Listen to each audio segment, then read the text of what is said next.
I dashur i Zot, jam unë sërish, sikur çdo ditë, që po trokas në derën tënde, sepse as nuk kam ku të trokas diku tjetër, as që dua të kërkoj strehe diku tjetër.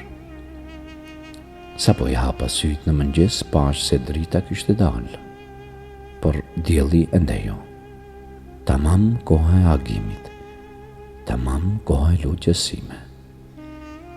Ama unë, o Zot, nuk po lëviz dot nga shtrati. Ti e di këtë, ti e di të gjithë dobësiat e mia, të trupit dhe të shpirtit tim. Që nga dita kur humba shëndetin, unë të gjeta ty.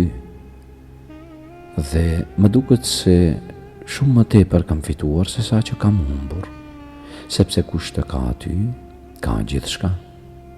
E kush ka gjithçka përveç teje? Vetëm ai e di se çka ka.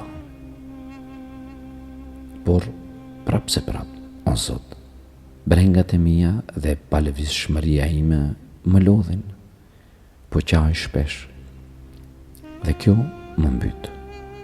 Jo pse po qaj, por sepse po qaj më shumë se sa po të lutem ty, çdo ditë. Kjo më thyrën shpirtin, o Zot. Si është e mundur të qaj kaq shumë për gjysmën që ma more, pasi që më fale të tërën.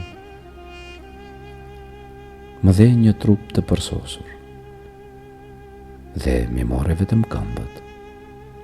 Si do ta justifikoj këtë para teje? Si do t'i them se jam ankuar për atë që më mbeti, përderisa më shumë më mbeti se më iku? Duke u menduar kështu, kam mbështetur fytyrën time për xhamin dhe po shikoj jashtë penxherës. Tani mostina e dimrit po afron, fjollat e bardha të dëborës po bien me miliona nga qielli, sikur më thuajnë, mirë se të gjetëm sërish pranë dritarës, që kur u larguam vitin e kaluar.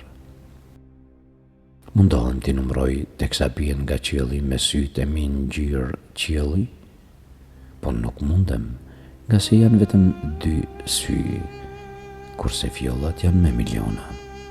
Atëherë them, vallë, a është edhe mirësia e Zotit kështu, e panumërt, si fjollat e dëborës. Për një qast po vërej se më mjegullohet pamja. Nuk i shohëm më fjollat e qarta, e largoj kokën nga xhami se mos vallë fryma ime e ka vulluar shikimin. Ashtu si në jetë, kur njerëzit me frymën e tyre verbrohen dhe nuk i shohin fotografitë e vërteta. Po kur e fshi xhamin me shpinën e dorës, e kuptoj se nuk ishte xhami i avulluar, ishin lotët e syve të mi. Pas 12 vitesh në karrocën e invalidit, as nuk i ndjej më lotët kur më rjedhin. I dashur i Zot, po trokas në derën tënde sepse ti dëshiron të lutem. Dhe ndërsa po e bëj këtë, po e ndjej se po mbushet bataria ime e brendshme, po marr energji për ditën për t'i përballuar sfidat e saj, t'i laj rrobat vet, të gatuaj vet, të hekuros, të blej ushqimet, të paguaj faturat, dhe të gjitha ato gjëra që duken të vogla për të tjerët, po për mua janë një mal vështirësie.